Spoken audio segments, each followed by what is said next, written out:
Welcome to the deep dive. Today, we're really diving into, well, a stack of sources that lay out this kind of modern challenge, maybe even a paradox. Yeah, it's about how you master yourself, how you build resilience in a world that, let's be honest, feels like it's often working against us, even poisoning us in some ways. Exactly, that's the tension. So we've pulled together insights from leading neuroscientists, neurologists, people like Dr. Ray Dorsey and Dr. Michael Okun. And also behavioral experts like Susie Welch and, getting into the mindset of elite performers. We've got a former Navy SEAL, DJ Shipley, and the climber Emily Harrington. Right. The whole idea is to connect these huge macro threats, environmental toxins, the stuff attacking us from the outside, with the micro-level controls we need for peak performance, for longevity. Internal versus external, basically, and how you navigate that. It's about mastering self-optimization when everything feels like overload. So this deep dive, it's really for you if you're after actionable, research-backed insights. Not just headlines, but stuff you can actually use to decide, should I filter my water? How should I train my brain? How do I line up my efforts with what actually matters to me? Let's start with that external battle first. Okay, so we have to kick off with Parkinson's disease. Dr. Mark Hyman calls it the canary in the coal mine for modern toxicity. And honestly, when you look at the numbers, it's terrifying, especially compared to Alzheimer's. It really is. The data from Dr. Ray Dorsey, it's like a wake-up call. Adjusted for age, Parkinson's incidence is climbing 60% faster than Alzheimer's. That's huge. 60% faster. Wow. Yeah. And Dr. Dorsey's calculations suggest almost a quadrupling of cases worldwide in just about 30 years. We're talking 2.8 million back in 1990, jumping to an estimated 11.8 million by 2021. That's staggering. And it's not just about people getting older, is it? No, that's the key point. Something external seems to be pushing this, accelerating it at this really alarming rate. And the story of where it started, that challenges the old ideas about it just being, bad genes or bad luck. It absolutely does. Dr. Dorsey points out this crucial historical link. Parkinson's was first properly described medically by James Parkinson in 1817. Okay. And that date, 1817, lines up almost perfectly with the dawn of the Industrial Revolution, especially in London where Parkinson was practicing. The air quality connection. Exactly. He was treating people breathing air that was probably comparable to, say, modern-day Delhi or maybe New York City during those Canadian wildfire days. Just thick industrial smog. The disease wasn't really a recognized thing before that kind of heavy pollution became widespread. So this changes how we need to think about it. Dr. Michael Okun really hammers this home. It's not just a brain disease, right? Not just about dopamine. Right. Dr. Okun is pushing hard for the medical world to see it as a systemic whole-body issue, the dopamine loss. That's actually a late-stage thing. It starts way earlier, often outside the brain entirely. Like with those early non-movement symptoms, the prodromal features. These can show up years, sometimes decades, before any tremor starts. So what are those early signs? What should people, be aware of? Well, several things involving non-motor systems. Chronic constipation, without a clear reason, that's a big one. Loss of smell is another major one. People often notice they can't smell coffee or flowers anymore long before diagnosis. Okay, loss of smell, constipation. What else? There's also REM sleep behavior disorder. That's where people physically act out their dreams, sometimes quite violently. And Dr. Hyman also highlights chronic gut problems, maybe linked to something called metabolic endotoxemia. Endotoxemia, what's that exactly? It's basically when bad bacteria in your gut release these toxins, LPSs, lipopolysaccharides. They can leak into the bloodstream and travel around the body, putting stress on the nervous system. So the point is, the disease process is likely starting far from the part of the brain controlling movement. Okay, let's drill down into one specific piece of data from Dr. Dorsey that really hit me. The golf course connection. Yeah, that statistic is incredibly sobering. Dr. Dorsey discussed research showing that people living within 1 mile of a golf course had a 126% increased risk of Parkinson's compared to those living 6 miles or more away. 126% increase. That's huge. It is. And the main worry isn't just touching pesticides or maybe ingesting them somehow, it's inhalation. Dr. Dorsey's really concerned about people living downwind from these big, heavily treated areas, breathing in those aerosolized pesticides day after day. And is there one pesticide that stands out as particularly problematic? Yes, chlorpyrifos. It's an organophosphate, a potent neurotoxin. It used to be everywhere, heavily used on utility poles, golf courses, and kind of shockingly, it was found on more than half the apples grown in the U.S. at one point. Wow. And there's direct evidence linking it to neurological effects in children. There is. Dr. Ray Dorsey pointed to this really important study from Virginia Rao at Columbia University. They looked at kids in New York City whose mothers lived in homes regularly sprayed with chlorpyrifos for pests. Yeah. They actually detected the pesticide in the baby's umbilical cord blood, and the finding was clear. The higher the chlorpyrifos level detected at birth, the lower the child's IQ scores were at ages 3, 5, and 7. It shows direct, measurable harm from just routine exposure. Which brings us to that patient story from Dr. Hyman. It's just heartbreaking, but it illustrates the real-world impact of this chronic exposure perfectly. It really does encapsulate the problem so painfully. Dr. Hyman talks about this 50-year-old woman who got Parkinson's very early. She'd grown up poor in the Bronx, in an apartment infested with cockroaches, hated them, was distressed by them constantly. Understandable. Right. So later, when she had money, she developed this intense fear, this phobia almost, and hired an exterminator. But not just occasionally. She had them spray inside and outside her house every single week. Every week. Oh my goodness. Yeah. Essentially bathing her environment and herself in pesticides constantly. Her early onset Parkinson's, as Dr. Okun would likely agree, was almost certainly linked to that massive chronic exposure. It's this terrible irony trying to escape one environmental stressor, the insects, by inviting in a far, far more dangerous one. So if the consensus from experts like Dr. Dorsey and Dr. Okun is that a lot of this is preventable, what are the immediate practical things you, the listener, can do? They really focus on controlling what comes into your body. First, water. Filter your water. They emphasize that even a simple, inexpensive carbon filter can make a big difference. It reduces pesticides, herbicides, and also those volatile organic chemicals, VOCs, like trichlorophyllene, which is a surprisingly common groundwater contaminant. So you don't need a super fancy system necessarily. Not necessarily to get started, just a system is better than none. Second, air purifiers. Especially if you live near busy roads, industrial zones, or, downwind from agricultural areas or places like golf courses. An air purifier helps cut down on that inhalation risk Dr. Dorsey worries about. The main message is, be proactive, reduce your exposure where you can, ###B, critical thinking and weak associations, Tylenol autism. Okay, let's switch gears a bit. Yeah. We've talked about avoiding known toxins, but there's another side to this. Critically evaluating claims about environmental risks. It's easy to get alarmed by headlines linking common things like, say, Tylenol during pregnancy to complex conditions like autism. Right, and this is where being scientifically literate becomes, well, a crucial life skill, really. Right. First, we need some context on autism rates. The data shows that a big chunk of the increase, maybe 40 to 60%, is down to better diagnosis, more awareness, screening earlier. Okay, so better detection accounts for a lot. It does. And another 20 to 30% seems linked to known factors like parents being older or preterm birth. But there's still that remaining percentage people wonder about, and that's where studies looking at common exposures like acetaminophen come into play. Which brings us to things like the She study.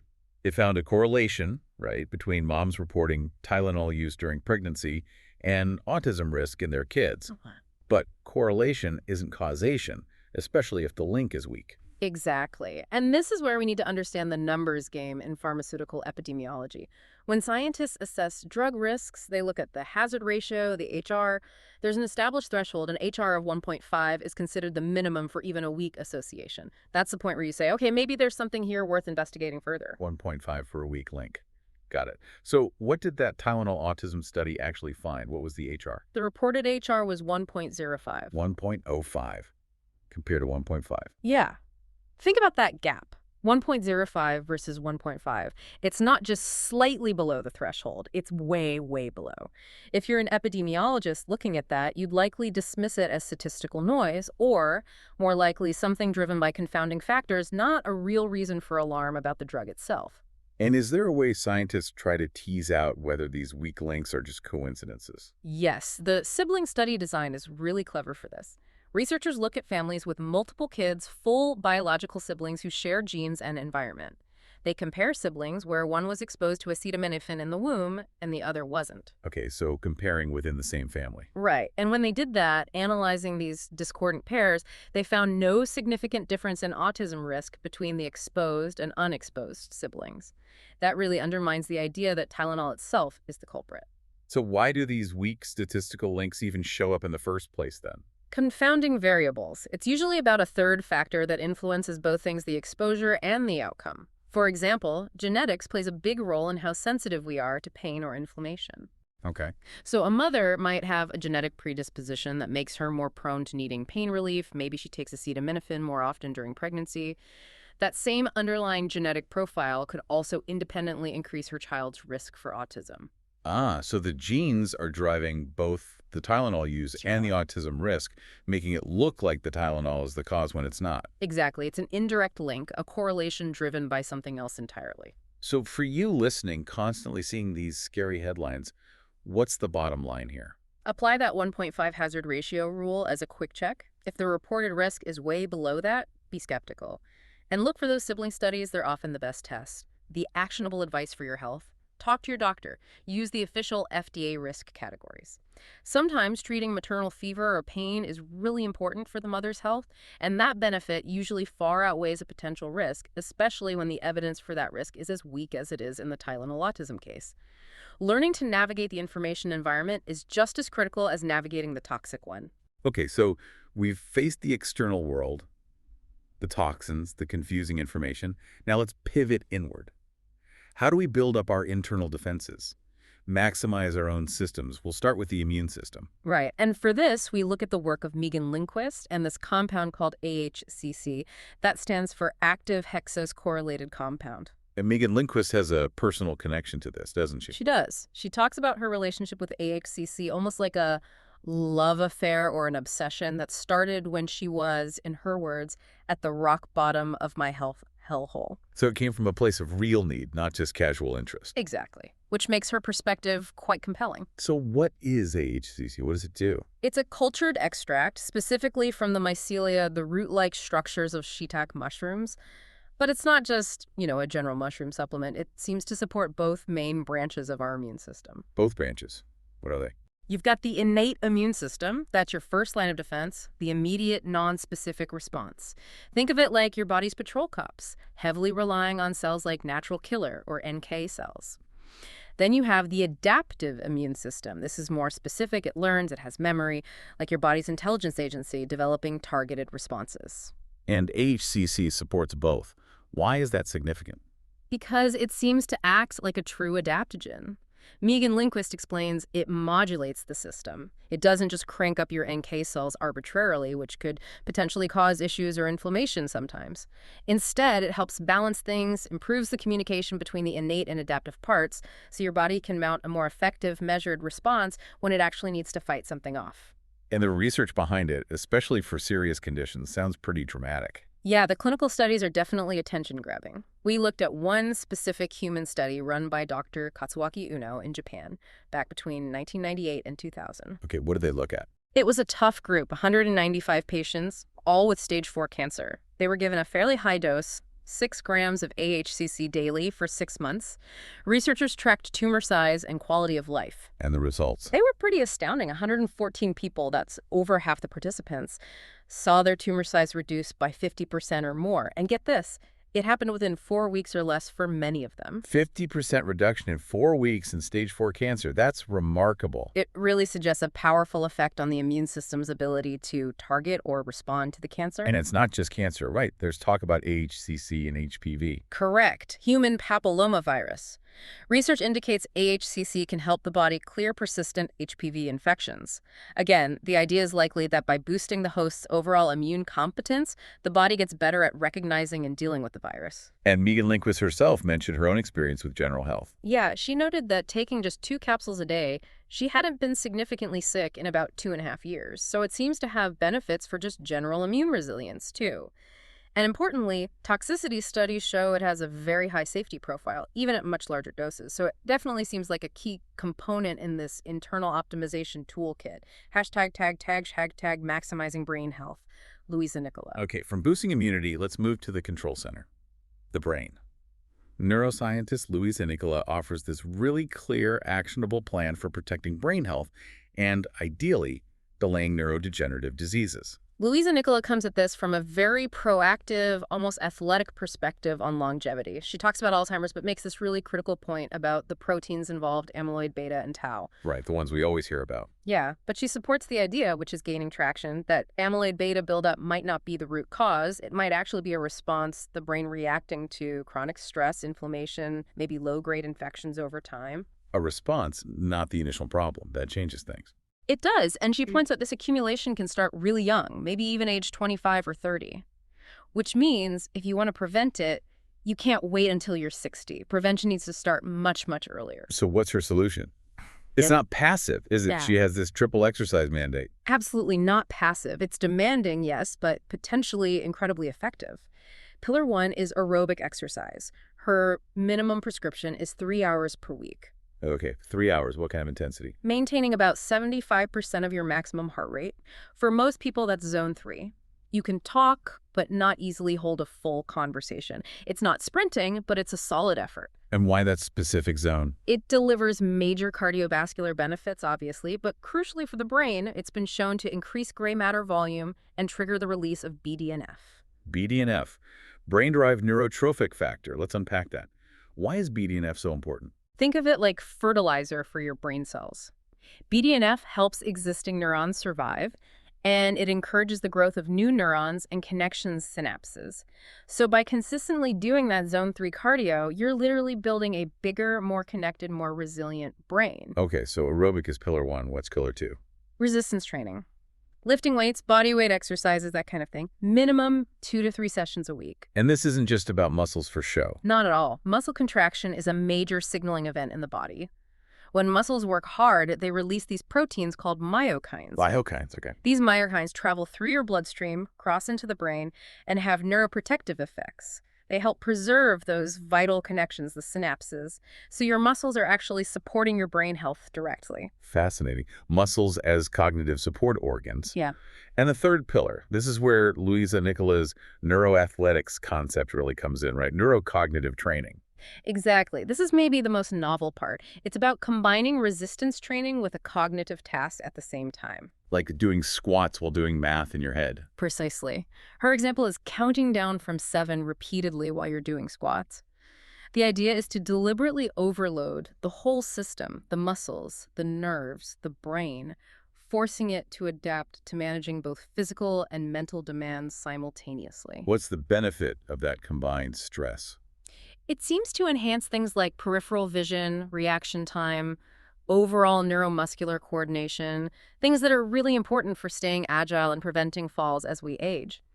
Training the systems together forces a higher level of adaptation than training them separately. Now that triple mandate, 3 hours of zone 3, plus resistance, plus neurocognitive training, that sounds like a lot. It is a high bar, for sure. But Louisa Nicola's approach is about building up to it.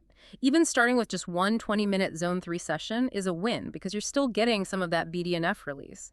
Consistency matters most. And what about supplements? Does she recommend anything specific? She actually simplifies things quite a bit. There are 2 supplements she recommends pretty much across the board, regardless of your blood work. Creatine monohydrate and omega-3s. Okay, creatine, isn't that mostly for bodybuilders? We often think of it that way, but it's fundamentally about cellular energy. It's highly neuroprotective for the brain, helps buffer against stress, improves mitochondrial function. It's really crucial for brain cell energy. And omega-3s. Specifically EPA and DHA. These are fundamental building blocks for the membranes of your brain cells. Absolutely essential for good signaling, reducing inflammation. Louisa Nicola considers them non-negotiable for long-term brain health and cognitive function. #C. The Blueprint for Purpose, Susie Welch. All right, so we worked on the body's defenses, the brain's power. But how do we direct all this energy? How do we find meaning, purpose? For this, we turn to Susie Welch and her book, Becoming You. She offers a surprisingly structured way to figure this out. Yeah, Susie Welch kind of demystifies purpose. She argues it shouldn't be this vague, floaty thing you just hope to stumble upon. It should be the logical outcome when 3 specific, almost measurable things line up. 3 data sets, she calls them. Exactly. Her system aims to take the angst out of the search by making it about objective self-knowledge. Okay, let's break down those 3 data sets. What's the first one? First is values. She gives you a list of 16 core human values and makes you rank them. Things like belovedness, financial security, creativity. And why is ranking them so important? Because conflict often arises when our actions aren't aligned with our deepest values or when partners have conflicting top values. She uses the example of work centrism. Right. She mentions Cardi B loving her work versus family centrism. If one person lives for work and the other prioritizes family above all, that's a potential source of friction right there. Makes sense. Any other key values she highlights? She mentions radius, the desire to have a wide impact to create systemic change. That's often a key driver for high achievers, she finds. Okay, so values is data set 1. What's number 2?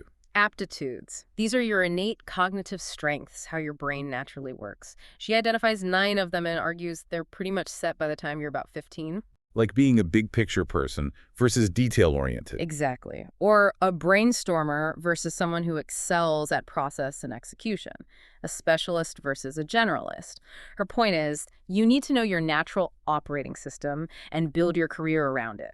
Fighting your core aptitude is just a recipe for burnout. So, values, aptitudes. What's the third piece? Interests and economic viability. This is the reality check. You need to match your values and aptitudes with things people actually value in the world, ideally in growing fields. She talks about positioning yourself in emerging megatrends, things like space mining or advanced longevity science where your skills can meet future demand. You have to aim where the world is going, not just where it is now. Precisely. Skate to where the puck is going to be. And Susie Welch talked about her own journey with this framework, right? Feeling like she was close, but not quite there. Her threshold or phase. That's right. She felt she was doing meaningful work. She was generally happy, but something wasn't fully clicking. She described it as abutting her purpose right next to it, but not fully living it. So what was the moment it all came together for her? It happened when she started teaching the Becoming You ideas and writing the book itself. That's when her core value of radius, wanting that broad systemic impact, finally aligned perfectly with her aptitude, writing, synthesizing complex ideas, and her deep interest, human potential. Suddenly, she said, all cylinders were firing. It wasn't magic. It was the logical result of those 3 data sets finally converging. Okay, we've built the framework for purpose. Now let's look at the sheer endurance required, the architecture of resilience, especially under extreme pressure, ###A, the unbreakable mindset, DJ Shipley. And for this, who better to look at than DJ Shipley, a former Navy SEAL? His perspective is forged in, well, unimaginable stress, both physical and mental. His approach to resilience isn't about grand heroic moments, but about relentless structure and small daily wins. He really emphasizes routines, particularly the morning routine, as this protected, almost selfish time. Absolutely. Shipley's structure is intense. He talks about needing disciplined evening and morning routines so that, as he puts it, he can unrack at 0700 the best version of me. That morning time prayer, movement, planning his day is non-negotiable.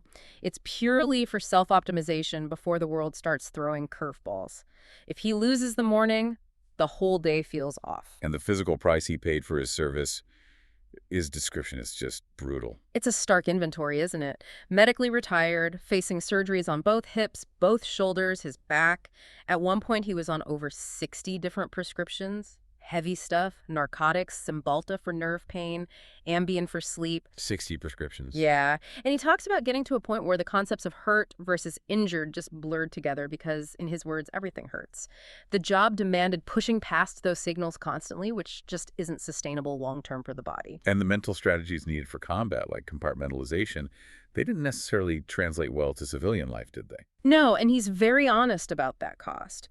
He speaks about having to absolutely block out thoughts of his wife and kids when he was deployed, especially in high-risk situations.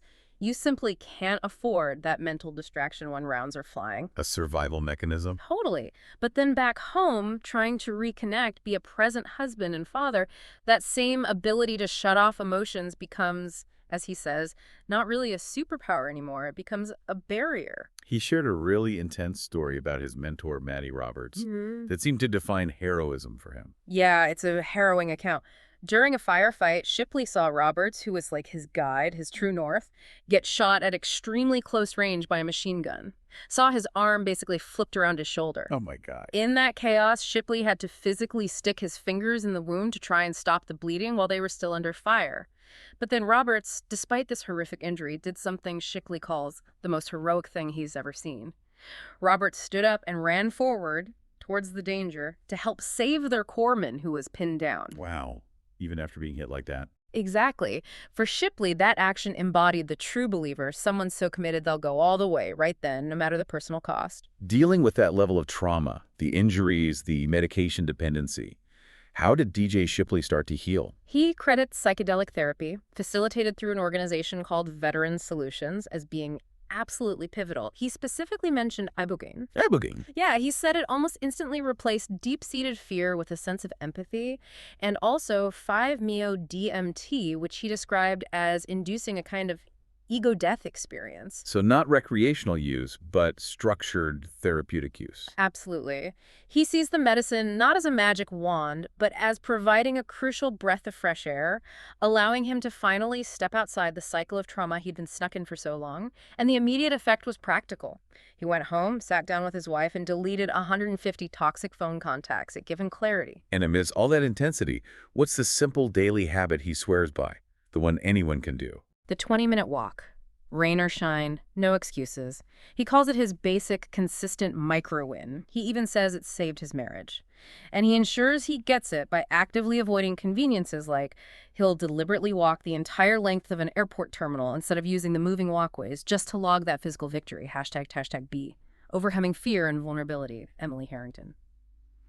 Let's shift now to a different kind of extreme performance. Big wall free climbing with Emily Harrington. She was chasing this massive goal, climbing El Capitan's Golden Gate route, free, in under 24 hours. A huge undertaking. And her struggle wasn't just the physical difficulty, was it? It was also psychological, that ticking clock idea. Exactly. That's a crucial part of her story. Yeah. Emily Harrington felt this intense pressure, both internal and external, related to her age, the expectation maybe to start a family soon.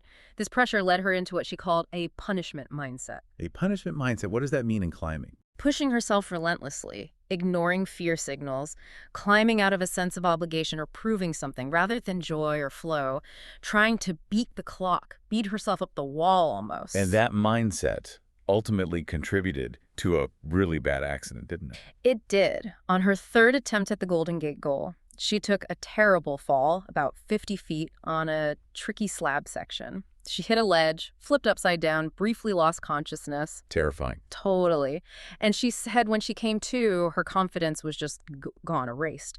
But what happened next is key to her resilience. She was ready to give up, descend, but Alex Honnold, the famous climber, happened to be at the base. Donald, right. And instead of just sympathizing, he basically said, well, why don't you just keep going? Maybe adjust the goal, but keep moving up. And that external belief, that little nudge from someone she respected when her own self-belief was zero, was absolutely pivotal. It helped her eventually succeed later. It highlights the power of mentorship and support. And she also talked about vulnerability, which seems counterintuitive for elite performers sometimes. Right. We often have this image of the stoic, tough athlete. But Emily Harrington really emphasizes the importance of allowing vulnerability. She talks about her mentor, the late Hillary Nelson. An incredible mountaineer. Truly. Emily described her as this Wonder Woman who showed her how to endure hardship on major expeditions. But Emily's own journey taught her that showing emotion isn't weakness. She tells a story about literally crying on the wall during one climb, feeling overwhelmed. And how did her partner react? Not with judgment, but with understanding. He recognized she just needed support, maybe even just a hug right there on the rock face. It connects to what the psychologist Susan David says. Discomfort is the price of admission to a meaningful life. You have to be willing to feel the hard stuff, not just suppress it. #TaxCC. The Architecture of Sleep and Calm, Dr. Michael Granner and Pico, Iyer. Okay, let's bring this section home by connecting resilience with its essential partner, rest and stillness. We start with Dr. Michael Granner on the science of sleep, particularly insomnia. Dr. Grander's core message is powerful because it's kind of paradoxical. The enemy of sleep is effort. The enemy of sleep is effort. How so? If you're lying in bed, trying hard to fall asleep, stressing about not sleeping, you're actually strengthening the mental connection between your bed and being awake, alert, and anxious. Not rest. You're activating your brain when you want it to power down. Exactly. He uses this great analogy of a snow globe. Once your mind gets agitated, the thoughts swirling like snowflakes, you can't force the snow to settle faster by shaking it more. You just have to wait. Trying harder to sleep just keeps shaking the snow globe. So if trying harder is the wrong approach, What does Dr. Graner recommend? What are the practical tools? The main behavioral therapy is called stimulus control. It's pretty strict, but effective. The rule is your bed is only for sleep and sex. Nothing else. No reading, no scrolling on your phone, no worrying. And if you find yourself lying awake, If you're awake for more than, say, 20 minutes, you must get out of bed. Go do something quiet and relaxing in dim light somewhere else until you feel sleepy again, then return to bed. The goal is to break that faulty learned association between bed and being awake and frustrated. You surrender the illusion of control, which allows your natural sleep drive to eventually take over. makes sense. Anything else crucial from Dr. Graner? He also really stresses having a very low threshold for getting screened for sleep apnea. It's incredibly common, often undiagnosed because the symptoms aren't always obvious, like loud snoring. But untreated apnea is a massive chronic stressor, wrecking sleep quality and potentially harming health system-wide because it disrupts oxygen levels. Okay, so address the mechanics of sleep. Now let's connect this to a deeper sense of calm, drawing on the writer Pico Iyer and his experiences with stillness, often learned in monasteries. Iyer introduces this beautiful concept of recollection. Recollection. He defines it as collecting all the scattered parts of yourself and bringing them together into a whole. In our incredibly fragmented, multitasking lives, where our attention is constantly pulled in a million directions, recollection is the practice of gathering yourself, becoming fully present and integrated. It allows you to bring your values, your focus, all those scattered pieces back into alignment. A way to counter the constant distraction. And he challenges the idea that taking time for solitude is selfish. Right. He argues passionately that it's the opposite. Solitude, stillness, taking time for yourself. It's not selfish indulgence, it's actually a service to others. How is it a service? Because by stepping back, even for short periods, you replenish your inner resources. You build up what he calls your inner savings account. Then when you re-engage with work, with loved ones, you're offering them a fresher, calmer, more creative, more present version of yourself instead of just the dregs of your exhaustion and distraction.